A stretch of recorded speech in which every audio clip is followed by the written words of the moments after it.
বিকাশৰ দিশত অসম কিমান আগুৱাইছে এডভান্টেজ আসামৰ জৰিয়তে অসমৰ কি উন্নয়ন হৈছে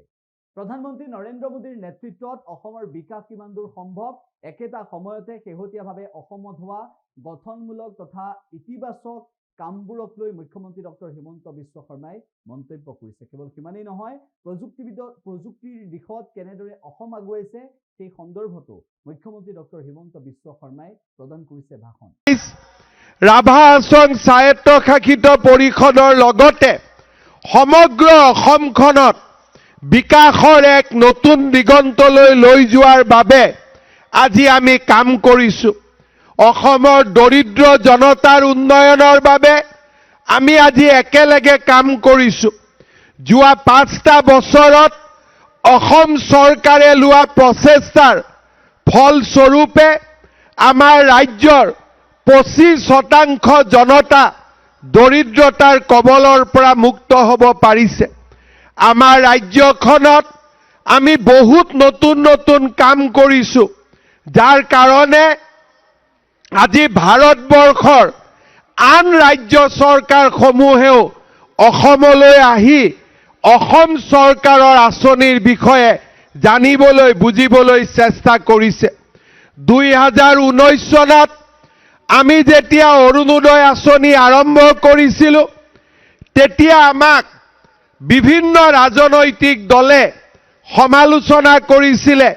যে এনেকুৱা ধৰণৰ আঁচনিৰ কিমান প্ৰয়োজন আছে কিন্তু আজি 5টা বছৰ পিছত কৰ্ণাটকৰ পৰা কংগ্ৰেছৰ চৰকাৰে আহি অসমৰ অৰুণোদয় বুটলি লৈ গৈছে মধ্যপ্ৰদেশৰ দৰে চৰকাৰে অসমৰ অৰুণোদয়ক আদৰি লৈছে মহাৰাষ্ট্ৰৰ দৰে ভাৰতৰ আটাইতকৈ বিকাশশীল ৰাজ্যসমূহে আমাৰ অৰুণোদয় আঁচনিক নিজৰ ৰাজ্যত প্ৰৱৰ্তন কৰিছে লোকসভা নিৰ্বাচনৰ সময়ত মই প্ৰতিশ্ৰুতি দিছিলো যে আমি অৰুণোদয় আঁচনিৰ কলেবৰ বৃদ্ধি কৰিম আজি আপোনালোকক মই জনাব বিচাৰিছো যে আমাৰ ৰাজ্যত একোটাকৈ সমষ্টিত আগতে যদি 20,000 21,000 পৰিয়ালে অৰুণোদয় পাইছিল এইবাৰ আমি একোটা সমষ্টিত 30ৰ পৰা 32,000 পৰিয়ালক আমি অৰুণোদয় আঁচনি দিয়াৰ বাবে সিদ্ধান্ত গ্ৰহণ কৰিছো আজি আমাৰ অৰুণোদয়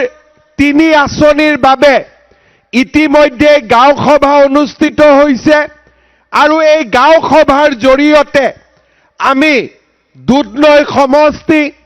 পশ্চিম গোৱালপাৰা সমষ্টি এই গোটেই সমষ্টিৰ প্ৰত্যেকটো সমষ্টিতে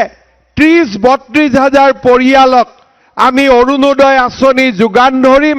যাতে দৰিদ্ৰ লোকসকলক মধ্যমবিত্ত লোকসকলক আমি সহায় কৰিব পাৰো দৰিদ্ৰতাৰ বিৰুদ্ধে আমাৰ যি যুঁজ এই যুঁজত আজি আমি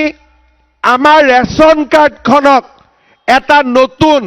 অস্ত্ৰ হিচাপে ব্যৱহাৰ কৰিব খুজিছো যি পৰিয়ালত ৰেচন কাৰ্ড আছে সেই পৰিয়াললৈ অৰুণোদয় যি পৰিয়ালত ৰেচন কাৰ্ড আছে সেই পৰিয়াললৈ বছৰি 5 লাখ টকাৰ বিনামূলীয়াকৈ চিকিৎসা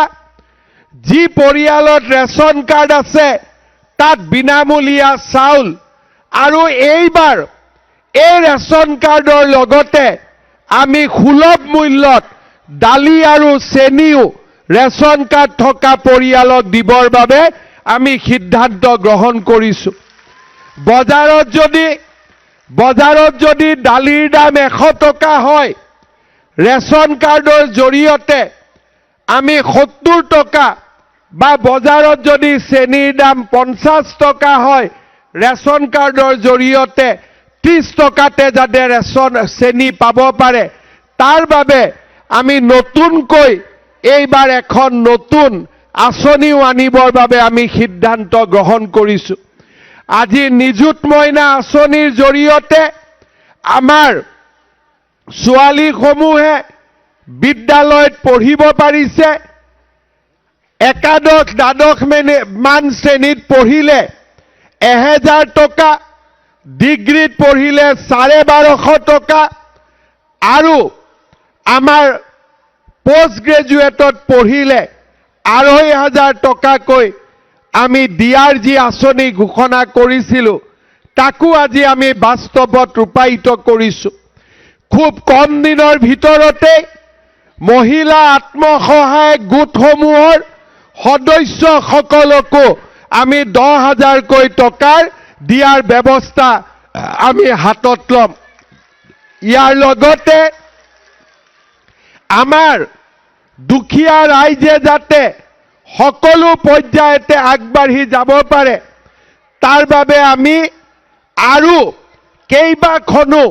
নতুন আৰু সুন্দৰ আঁচনি আমি এই বছৰৰ বাজেটত অন্তৰ্ভুক্ত কৰিবলৈ সিদ্ধান্ত গ্ৰহণ কৰিছোঁ। যিকোনো খবৰৰ বাবে যোগাযোগ কৰক 7099017330 লগতে 7099017110 নম্বৰত।